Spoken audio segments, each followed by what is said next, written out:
and thank you for listening to In Talks With. I'm Danielle Radojcin. In this episode, I met Hannah Starkey, the British photographer who, since she first came to prominence in the 90s, has built up an impressive body of work focusing on women and how they are represented. Starkey was born in Belfast in 1971. She studied photography and film at Edinburgh's Napier University in the 90s and went on to study photography at the Royal College of Art in London. Her work can be found in major collections including the Tate and the Victoria and Albert Museum, and last autumn, the Hepworth Wakefield Gallery in West Yorkshire presented the first major survey exhibition of her work, which will run until the end of April. I met with her at her gallerist Maureen Paley's studio in East London to discuss the new show, her process and how she works with her subjects, the consumer gaze, the tyranny of social media, porn and the fashion and beauty industries on young women, and the power of photography as a tool for communication. Yeah, I think, I've been doing photography for more than 25 years, but in terms of a career, it's been 25 years. And I've seen all the shifts in photography, it's kind of how it's evolved in those 25 years. And what I think is really interesting about it now is they're ubiquitous. Photographs are everywhere. It's how we communicate. But at the same time, we don't really think that much about the language, how it's encoded, how it operates on the brain, particularly teenage brain. So to be able to have a show like the Hepworth that is just photography, it's two-dimensional, image after image that are the same dimensions throughout the gallery that represent 25 years' work. And what's beautiful about that is, thank you to the Hepworth, because it's amazing that they did it, but it allows you a dedicated space to think about photography, to kind of meditate on its meaning. It has the right scale, looks great in the Hepworth in terms of the scale. For you to feel enveloped by it, or also, I guess what I really like is when you stand in front of a photograph and you appreciate it as an artwork, and scale really plays into that. Like I said, it is the medium we communicate with, so it is quite worth spending some time with it and in it and thinking about it. The show is one, I think, is it three main three rooms? Different rooms. So and they're different colours. Yeah. That was the curator. There were two curators on the show, Nicola and Abby. And I should probably remember their surname, but that will put me off track. And they were absolutely brilliant. It was Nicola who proposed the idea, and then because it went through COVID, it seemed to be going on for years. So you started planning it before COVID? Yeah. I think it was 2018, possibly, or 19. But so they were responsible for, curating the show, thinking about the layout, the space, and how you could, how you could hang a photography show. Because photography shows are really hard to keep people's attention these days, because their attention span is less, probably. And also, the way art has moved, it's very kind of immersive, and it sort of does everything experience. Whereas a photography show is very internalized. And it's really the viewer who's doing all the work and the moving and the shifting of mind states and kind of thinking about what they might mean. And I think also photography, it's important, particularly in the UK, because it lags behind its appreciation for the medium and understanding of it as an art form. And I cannot believe I'm saying that in 2022, but it is still kind of quite snobby. And I think for an institution like the Hepworth, and this is the whole ethos, they will, it's Barbara Hepworth, so I got the impression that their ethos was to grow female artists and non-binary and trans in that particular space, and also to kind of concentrate a little bit more on photography in that context as an art form. So their remit is probably quite difficult, but really important. So we've got some noise outside because we're in the heart of Shoreditch. So it's work that you produced from when you graduated in the 90s throughout your career, and some new work as well. Have you observed people going, because the show opened, was it towards the end of October? Yeah. Have you observed people going in and how they're interacting with the pieces? I have. I had, I think I don't really make art for the art world, but I do like to think that I make it to connect with people, women actually, and men, one of my most favourite experiences in the Hepworth was when we had to do a walk through the show, the exhibition, just before it opened with the staff. And that was everything from invigilator to, I guess, senior curator or director. And when I'm giving this walkthrough, when I'm giving the talk, I know that I talk to a particular type of woman, which is a normal woman actually, that doesn't have any privileges as such, that is kind of sort of fighting the good fight on her own. And I guess I know how she thinks as well. And this is probably maybe my generation, but so when I'm walking around, I'm looking at their faces, the invigilators' faces, the young curators' faces, because it is a communicative medium, and the fact that it's kind of all alone in a gallery is a good thing because it has to work on its own, but it's I also need to know what people think and if it touches them or resonates with them or anything like that. So this walkthrough and talking to a cross-section of women, it was clear that the work had really landed for them, and it was quite emotional actually, and they said that they loved the show, and it kind of helped me see the show as well, in that there was sort of some kind of collective force there that was being picked up. And there was one lovely story actually. See, I'm story-based, and that's why my photography is narrative, but we are all narrative-driven. But there's one lovely woman, I think there were two invigilators, and they were called Sue and Rose, I think it was. And they wrote me this really lovely handwritten scroll about how much they loved the show and how much it meant to them, and how much they'd appreciated the talk. And for me, that is like, really fuck the Guardian, 4 stars. That is the really important review for me, when normal women kind of come up and have felt so impassioned to write you a note and put it into your hand. So at the private view, it was really quite emotional, because there were a lot of women there that maybe weren't part of that circuit or wouldn't have necessarily been there. I had worked with 2 other groups, young photographers, which was made up of female and non-binary, and then a local group of performing arts students, who were 16-year-olds, who signed up and were all female identifying. They're from Wakefield, or around the Wakefield area, so the opportunity to work with them and to see their lives and to see Wakefield through them, their eyes, was like a real privilege. It was amazing. And then, at the private view, they brought their parents and their grandmothers and all that sort of stuff. And I think it was a very unusual private view, in that it was very immediate,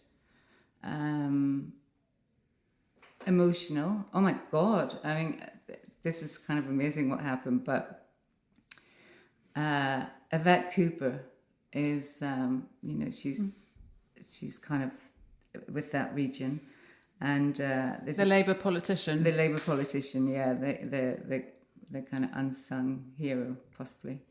But she turned up, and I had photographed her before and gone round with her in that constituency and saw the sort of woman that she is and how she gets things done, and no task is too small and all that. So I was really impressed with her. So she turned up at the opening. So yeah, we sent her an invite, and there was like, I think every woman in the gallery, every curator probably, or they had this real fangirl moment with Yvette Cooper, which is kind of random because we're taught to kind of look up to celebrities and kind of give them the credit, but give her the credit. So she turned up and she kind of just changed the whole private view. People were really excited. Older women were coming up to her to complain about the state of the council, or some of the students that were in the photographs. We talked to through it, and they talked about Kappa, which is the college that they're from. And what was really, Kappa is an amazing institute, and it takes kids from all over, young adults from all over the area, the district, West Yorkshire, I think. And it is a place where they really give them hope, and it pulls from low-income areas. And I think probably, in the context of girls, gives girls a chance, really, outside all the other problems that's happening in those areas, whether it's grooming or drug gangs. This place is like, any politician should look at this place and say, my God, we need more of these. This is a saviour. But of course, it's underfunded, all the rest of it. But it was really nice to bring that sort of government arm and the kind of local institution that's making such a difference to the girls' lives who were there. So it just, it was one of my private views, because I didn't have to pretend to be all kind of cool and cool. So you photographed Yvette. Yeah. So, and she is brilliant, actually. And did the women who were there, did they talk to you about what it was content-wise and your images that they particularly related to? Well, we collaborated together. So I would find the location, and then we would have, with the 16-year-olds, we had a few workshops where I'd introduce the idea of my work. And then I would talk to them, find some locations in Wakefield, and bring them back and talk about what might be happening there. And during that process, we talked about photography, how we view images, how the repetition of images work. We talk about Photoshop and selfies and filters and algorithms. And actually, it's quite surprising how little they know about this process, how much of it is taken on face value. What? Yeah. Why do you think? That's funny, because I was maybe expecting you to say the opposite. I was expecting you maybe to say that women have become more savvy about. Well, they're 16 and they're really amazing, mature, hardworking, grasps everything, 16-year-olds. But they also have an innocence, perhaps, that you don't get in 16-year-olds in London. That's massively generalising. But also, I think the image is so powerful that and particularly the still image, that you negate all the reasoning and rationing and everything you've been told. It almost bypasses your rationale, especially as a teenager, because the brain is still forming.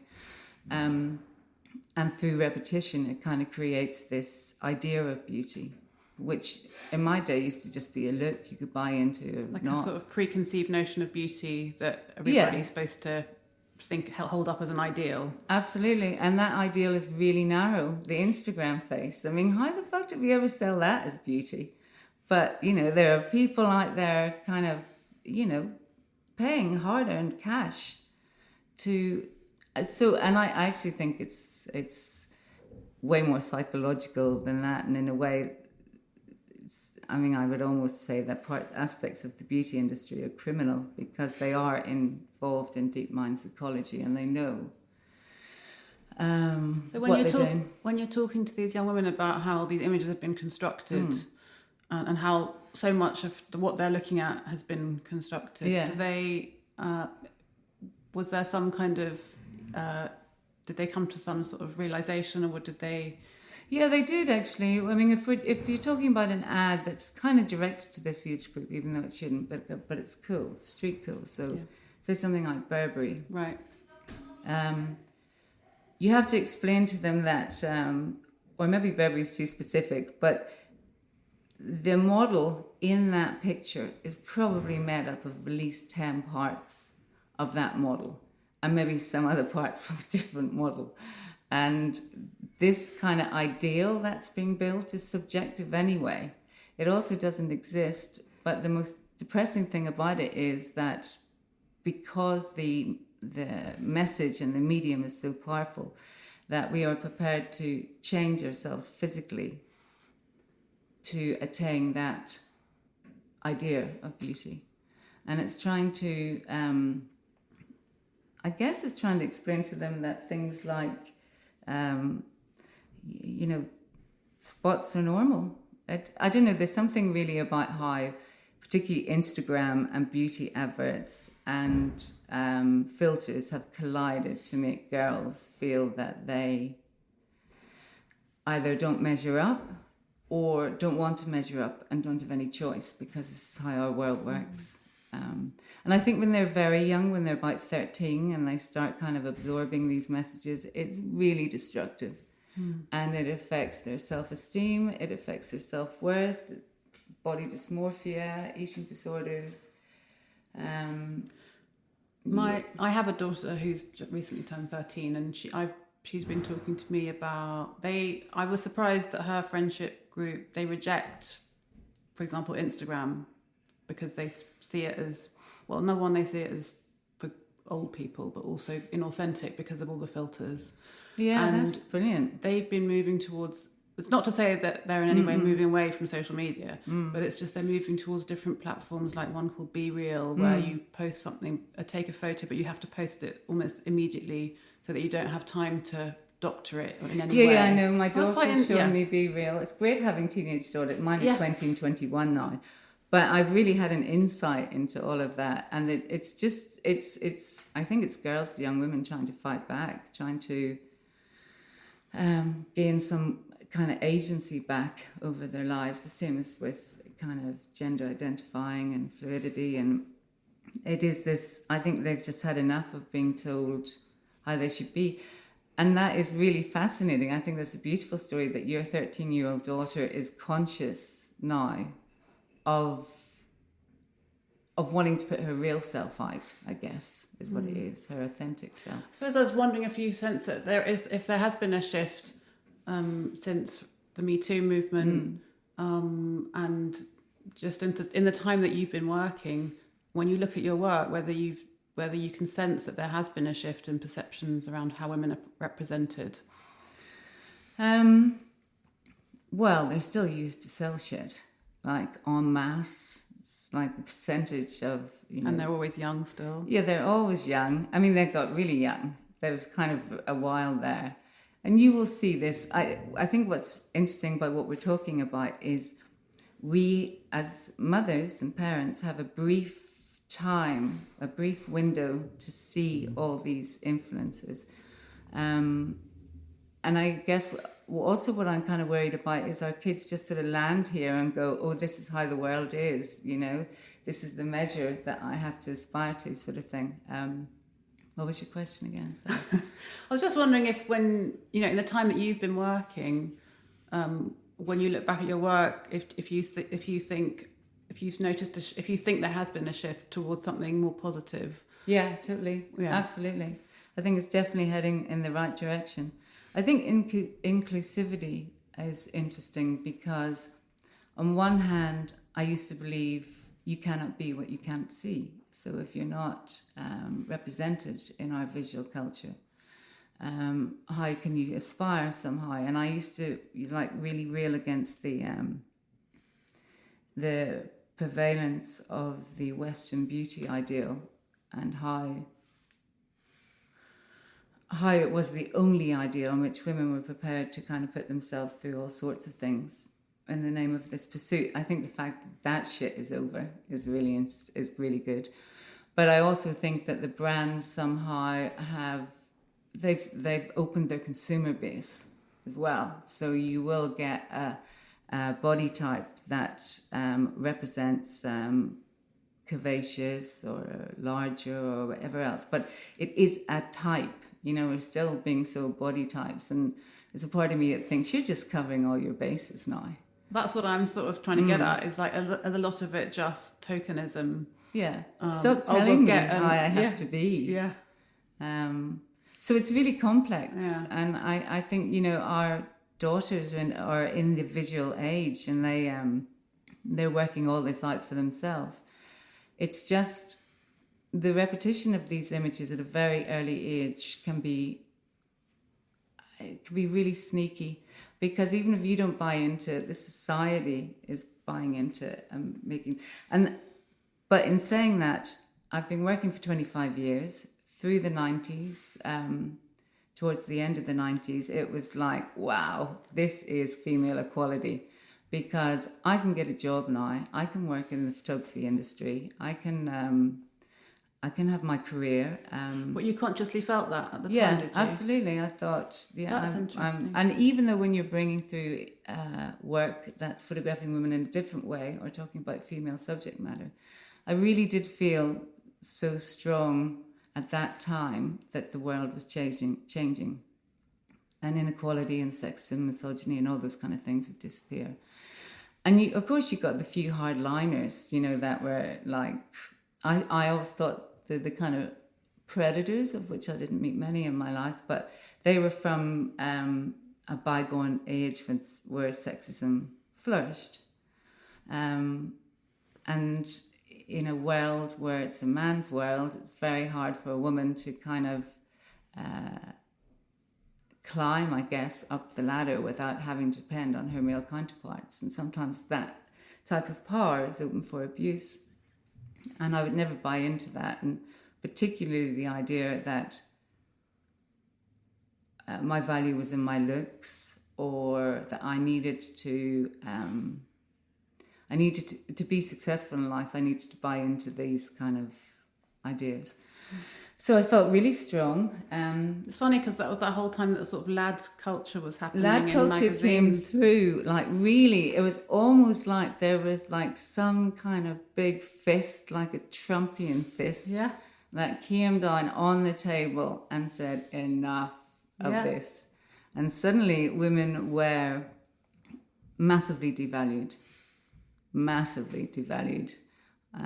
were when told you really that saw... we could do pole dancing, and it was fine to empowering. strip for a pair of shoes, and even that is still difficult. It's contentious, and women will find their way out of that. But I was just worried about the messages that was giving to my daughters, because I was raising two daughters in this time, and when Nuts magazine came out, and then they had Gail Porter naked on the kind of Big Ben. And there was this kind of thing where you wanted that, it seemed, for women to kind of gain equal footing, they had to be as out there with their sexuality as their male counterpart. But the problem with women is there's consequences and there's reality. And I'm not sure how that really worked out for women in the end. Well, that was the tyranny of airbrushing really emerged at that time as well in imagery that we see everywhere. Well, we could suddenly rate women. I mean, if we came from a decade ago where we were trying to ban Miss World and Page 3, and then suddenly I found myself raising my daughters in a climate where we rated women according to the size of their breasts, or how fuckable they were, or and then free porn. Free porn is being devastating in its narrative. I don't have a problem with porn, but free porn without a paywall that all our children are getting sexual education from is really misogynistic, really dark. I'm amazed that I watched it as a parent with my, I guess, kind of 13, 14, when they were not with them, but I wanted to see what was there, what kids were watching. And I'm amazed that people don't do this. It's like you should really see what the main influence is here. It's about sort of blurring the lines of consent. It's telling the message for boys that they just have to keep trying, they have to be persistent. And actually, these are the messages that come through on these porn websites. I think so, yeah, absolutely. And I think it really confused boys and girls. I almost feel like that period of time you saw the collapse in the relationship between boys and girls. And if I'm really honest, I think young women are quite frightened of men. And I never felt that when I was a young woman. I thought they were amazing, actually. I don't know what's happened. I think we've all been programmed to think of ourselves as the product, or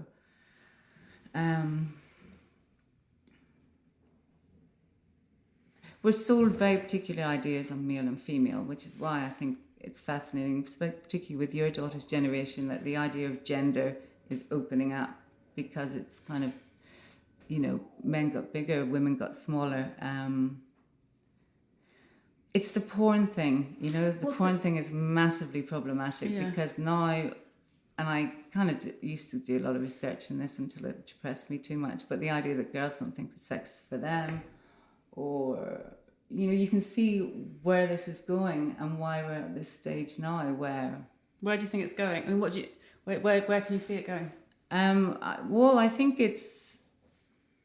in a way they kind of commodified our children, and this is the fallout, I've never seen such rates of mental health issues, of anxiety, all those sort of things. And the thing that hurts me the most about all of that, and I've raised 2 daughters, so I know what I'm talking about, is that you want to say to them, and you try desperately to say to them, and I'm not going to go into specifics, but this is not your fault. You are not mentally ill. This is the only way that you will be able to cope with what you are being told, constantly. The images that you see, the way you're advertised to, the beauty expectations, the expectations of perfection, all those kind of things. And then you Netflix with all the shit dramas of girls kind of climbing on top of each other and being top bitch, or the pretty girl pecking order. And I stood back and I thought, actually feminism hasn't been successful in the 90s, and it hasn't made women's mental health better. It's actually put them under way more pressure to conform to what used to be a male ideal, the male gaze, but it's not that anymore. It's the consumer gaze. God, there's a lot of flies. A fly around your head. In terms of when you're in terms of the content in your work, then how do you approach that? Just thinking about everything we've just been talking about, when you're constructing or building an image or the idea of an image, how do you come at it?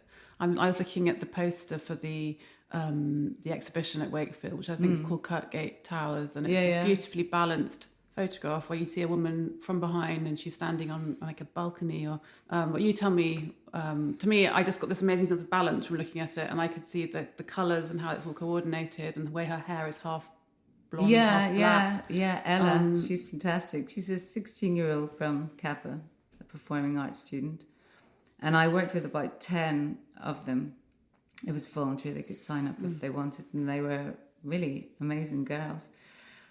But I love finding locations and thinking what they represent about the place, and also about the kind of interior state of the subject in the picture, which is a woman. And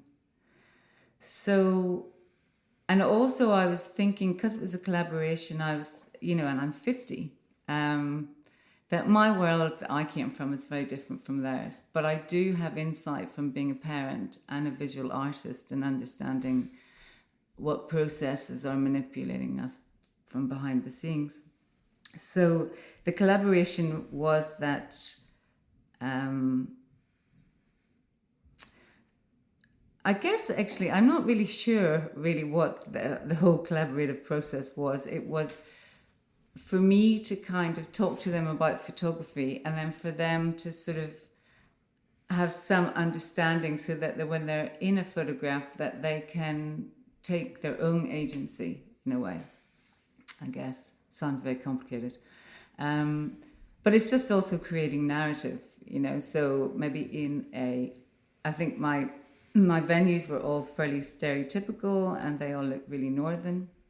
So there's kebab shops, cinemas, ice cream parlour, bus stop, and they're all kind of they're all places where they're quite public places, but life sort of intersects and dramas play out. And I was interested in what their drama would be. And I didn't really direct them too much either, because I like the kind of serendipity and the chance involved in photographs. So sort of what they decided to wear was sort of up to them. We looked at the location. I mean, I would say this, you decide what you want to wear. Or sometimes I would say this is a going out shot. This is like a block colour shot. Then that sort of creative decision was up to them. We did it very, very quickly, actually, because you can't really ask kids that have come through COVID to take time out, not too much time out, because they've got a lot of catching up to do. So we shot maybe about 4 images quite quickly over about the space of 2 weeks, 3 weeks. And we worked on them as a group, sort of 3 days a week for 2 hours in the afternoon. We got to know each other, and they became, I guess, they became probably really bewildered about what I was doing, but they went along with it anyway. And when they saw the final images, I was a bit worried about showing them the final images, because I think that photographs can be triggers, and you have to be very careful, given I know how girls look at themselves in photographs, and that whole thing that you can magnify, is that kind of encourages that scrutiny. So I was a little bit worried about, I guess, maybe showing them their real selves, which is absurd, because youth is beautiful. All youth is beautiful. But now I'm in this beauty trap with them as well. So I'm worried about how they might think about maybe how their body looks in a picture.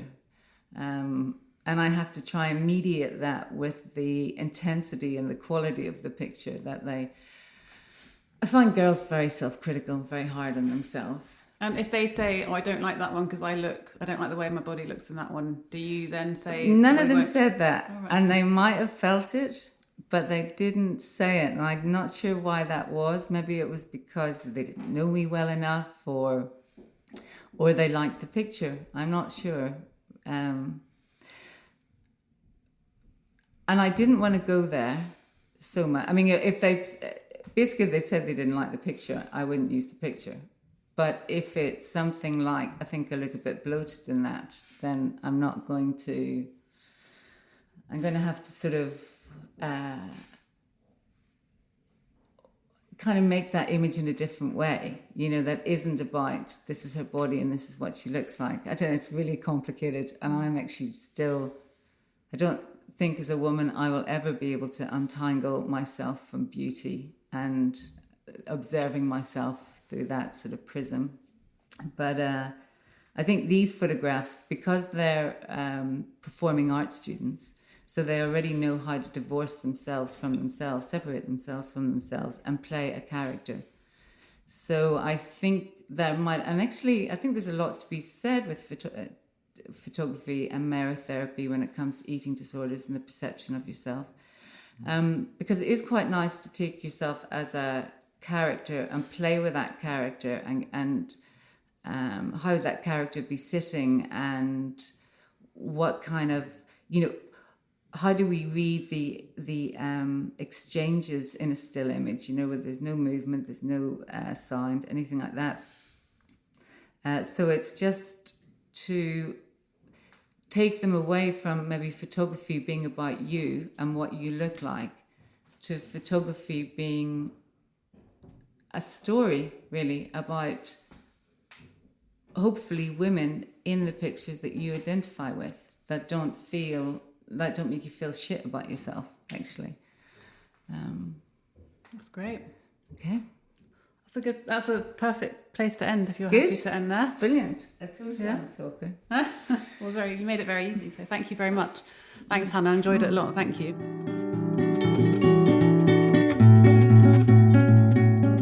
You've been listening to In Talks with me, Danielle Radojcin. The sound and theme music is by Woogie Productions and the artwork is by Patrick Wall. If you enjoyed this episode, please pass it on to someone who you think might also like it. Please subscribe and leave a review. To pitch for guest ideas, you can DM me via my socials at Danielle Radojcin.